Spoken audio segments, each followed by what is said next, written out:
This is Marvel Universe Skaar. The figure is part of the third wave of the third series of Marvel Universe figures, or the 2011 series of Marvel Universe figures, otherwise known as the Commander Rogers Shield files.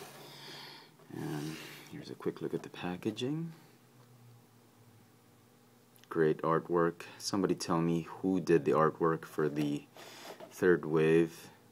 Dave, if you're watching, just send me a comment below. Tell me who did these magnificent artwork. If it's Esad Ribic, I am just gonna flip out. I hope it's him. I don't know. Could be somebody else. Somebody tell me who it is. Here is the back of the packaging. Bit more of the assortment of the wave. Okay. So, on to Skaar. Perhaps one of the best, one of the best, if not the best figure in the entire wave, probably next to Doctor Strange. If you're familiar with the Marvel Legends line of the Fin Fang Foom Build-A-Figure wave, which is really just the Hulk wave of the Marvel Legends. I think it was a Toys R Us exclusive, I'm not sure. But anyway, here is the 6-inch Skaar figure, which I actually kind of like better in terms of proportion.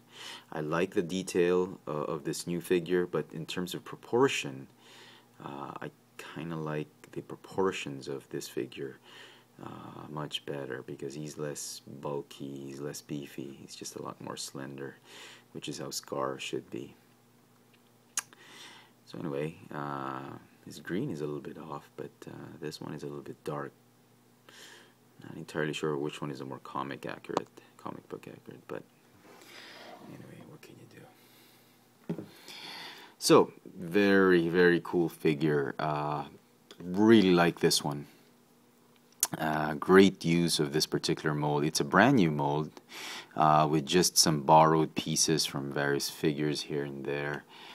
And yeah, I like the detail they've put on this guy. Everything about it is just perfect. If you must select from a couple on the shelf, just to get the best paint apps, the area you'd want to be looking at is his eyes. This one's pretty good, but make sure that the green dot that they've painted over the black of his eyes should be a full circle. It should be a dot and no smudging here and there, and then just the silver paint apps on his various parts of his costume. That's about it. Everything else is just perfect on this figure. In terms of articulation, the figure shares articulation with this guy, the Juggernaut. As you can see, almost the same size. A little bit taller because of his head. A little bit bigger because of some accessories, but almost the same size. And as you can see, the chest is the same, shoulders, biceps, the forearm and the fists are different, but the hips, to a certain extent, even the crotch piece or the lower torso, thigh, knees, is the same. Giving him a brand new lower part of the leg and foot, but they share the same articulation, except the head, obviously. So, because this guy's head does not, this just rotates. They've given him a new neck, but the body's almost the same as the Juggernaut. So anyway, let's run down the articulation. His neck is on a ball joint that sits on a hinge joint. It's got a ball jointed upper torso, ball hinge shoulders, bicep swivel, hinge elbow, swivel wrist. It's got a ball jointed hip, thigh swivel, double hinge knees, and ball hinge ankle, which is really not that. The hinge is really ineffective because the front part of the boot is just blocking the articulation, so really difficult to pose his feet. He comes with a base, it says Skaar. Obviously, this is the regular release since the variant has Son of Hulk. It's figure number 16. Okay, back. He doesn't really need the stand. I just have the stand so that I could pose him in that pose in the beginning, but he doesn't really need it. He can do well without it. He comes with a big-ass sword that what I'm really glad about is it's not made of that rubbery plastic material. It's still soft and pliable, but it's not that really rubbery soft material, so it can be pretty dangerous. So I'm glad Hasbro let that slip, and it's made of a material that's a lot firmer. You can sheath it in the scabbard and on his back, which is also pretty cool. Just great detail all over. I mean, I'm really pleased at how Hasbro has executed this figure. He's got these non-removable. You could remove them if you remove the fists, but the non-removable bracelet. This kind of reminds me of He-Man's bracelet. He's got a loincloth, a backpack strap for his. I don't think. Oh, you could probably remove. Yeah, you could remove it if you wanted to, with some fidgeting. And that's about it. What's also interesting is that the plastic they used for the fist is a little bit more firmer, but it is of soft rubbery plastic type of quality, and therefore you won't have a difficult time prying his fingers open so that he can hold his sword. So overall, they've fixed a lot of things with this new mold. The one thing that is still bothering me with this mold is really the way they've constructed the hips. And as you can see, it's a ball joint, but it's on a very, I don't know if you can see it. You probably can't, but there is right there. It's a very, very narrow, thin bar that there's a ball on it, and then you attach the hip.